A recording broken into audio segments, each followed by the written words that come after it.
Chapter 3. Edward Goes Visiting. And so the summer went by, and every day was busier than the one before. Humphrey caught 2 more calves, and they now had more pigs and chickens. Jacob took some of the new young chickens to Lymington to sell, and bought salt and oatmeal, pots for the kitchen, and a gun for Humphrey. King Charles was still in prison, and Cromwell's men went on killing their enemies and stealing the houses and land of the king's friends. Edward could not forget that he was a Beverley of Arnwood, and was often angry. "I want to be a soldier like our father," he told Humphrey.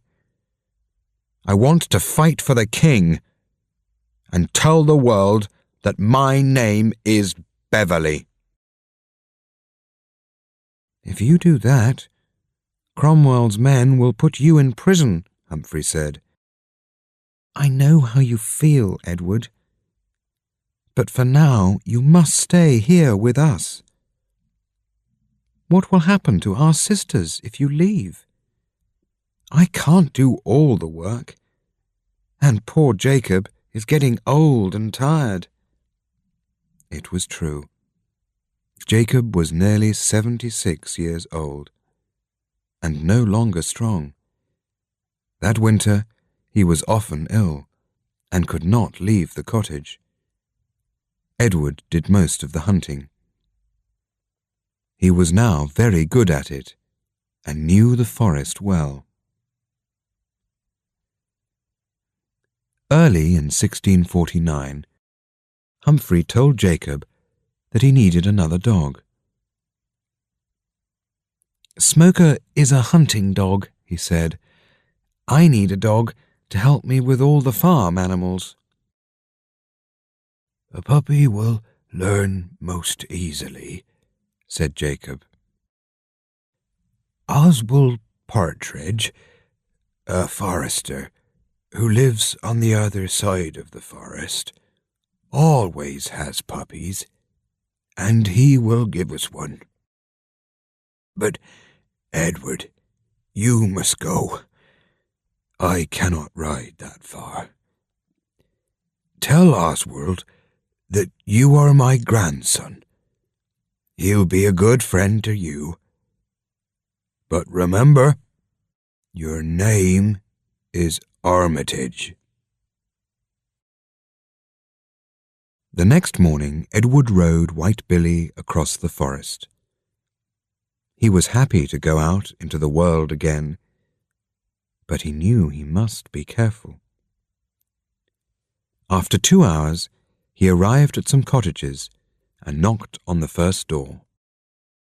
A girl, aged about 14, opened the door and told him that Oswald Partridge was out in the forest. "I must wait for him then," said Edward. "I've come to ask him for a puppy for my grandfather, Jacob Armitage." "Wait a minute," the girl said. She went inside and then came back. "You must come and speak to my father." Edward followed the girl inside. The man sitting at a table was dressed like one of Cromwell's men. His tall hat lay on a chair with his sword underneath it. The girl sat down by the fire, and the man went on reading a letter. He did not look at Edward for 2 or 3 minutes.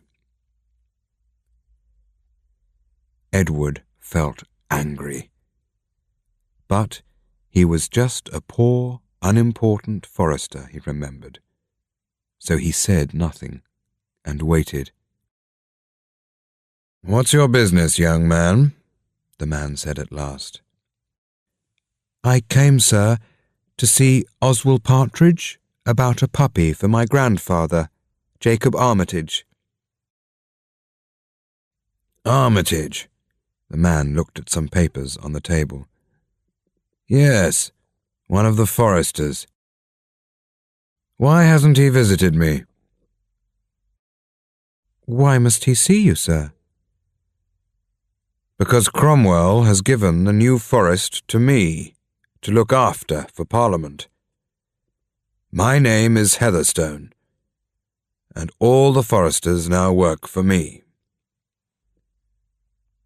My grandfather has not heard this, sir, said Edward. The New Forest belongs to the king, and my grandfather is one of the king's foresters. But he has a cottage and a farm which belong to him, and not the king.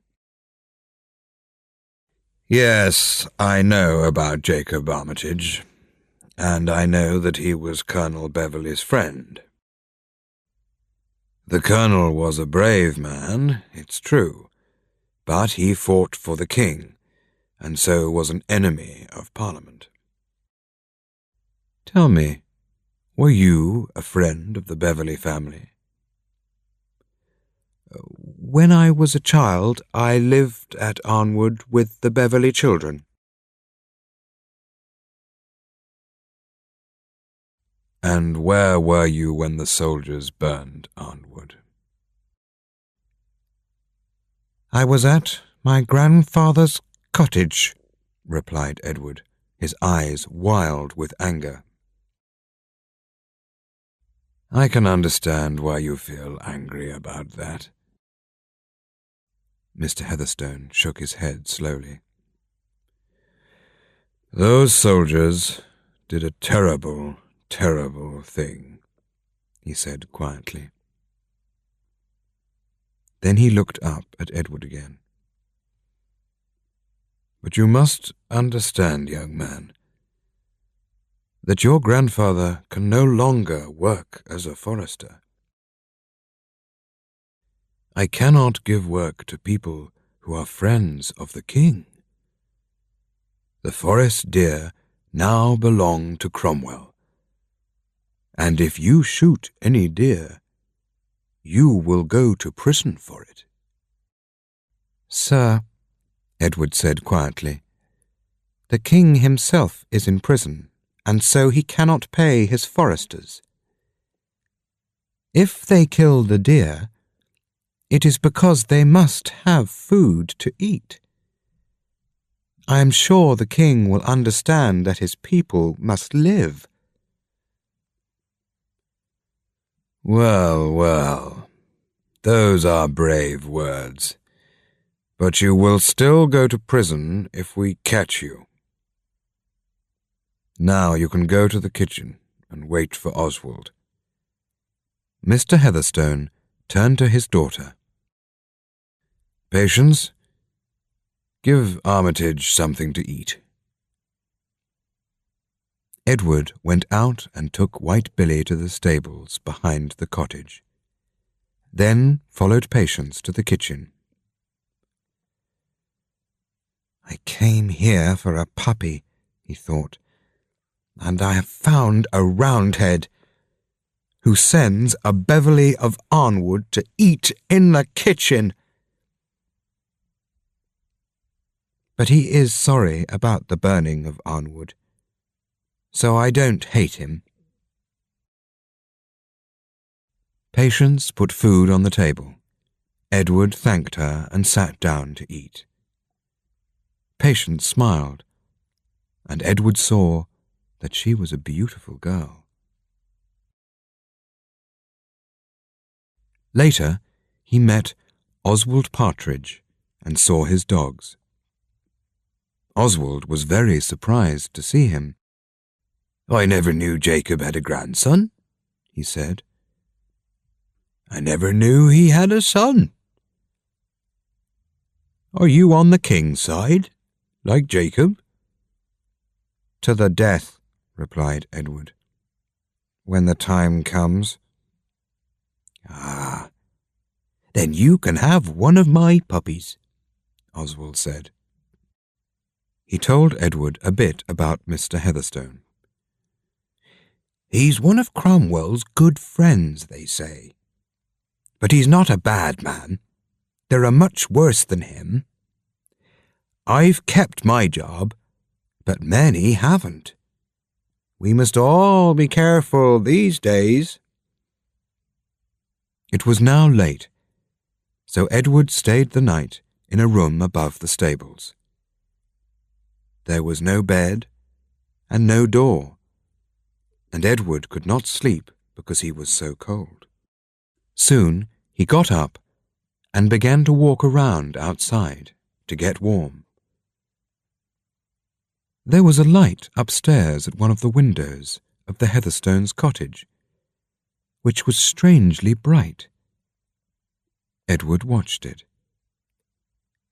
He saw someone moving in the room, and suddenly he saw flames.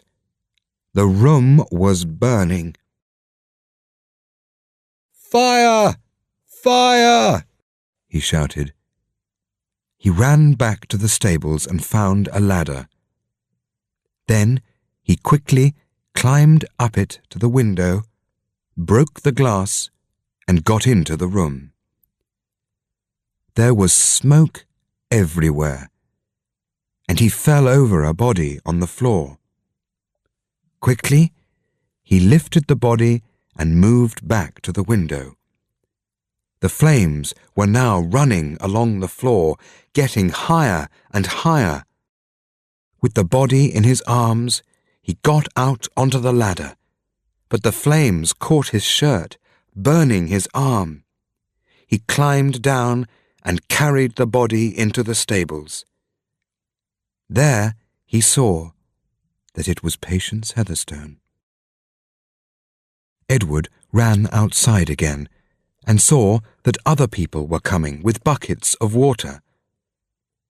There was a lot of shouting, and Edward was soon up the ladder again, while others carried buckets of water up to him. In the crowd below, Mr. Heatherstone was trying to get near the ladder. "Save her!" he cried. "My daughter's up there. She'll burn to death." At the top of the ladder, Edward did not hear his cries, but a voice came from the crowd.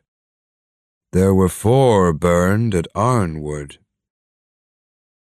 Mr. Heatherstone fell down, his face white, and some men carried him into another cottage. At last the fire was put out, and Edward came down the ladder. He called Oswald, and they went to the stables. Patience was still lying on the floor, but her eyes were now open. She was alive. They gave her some water and carried her to Oswald's cottage. Then Edward said quietly to Oswald, "I shall ride home now at once. Come and visit Jacob soon, if you can. He's not been well all this winter." "But Mr. Heatherstone will want to thank you for saving his daughter's life," said Oswald. "I don't want Mr. Heatherstone's thanks. I want nothing from the king's enemy," said Edward. He rode home with Humphrey's puppy inside his coat. His arm was badly burned, and it was a long time before it was better.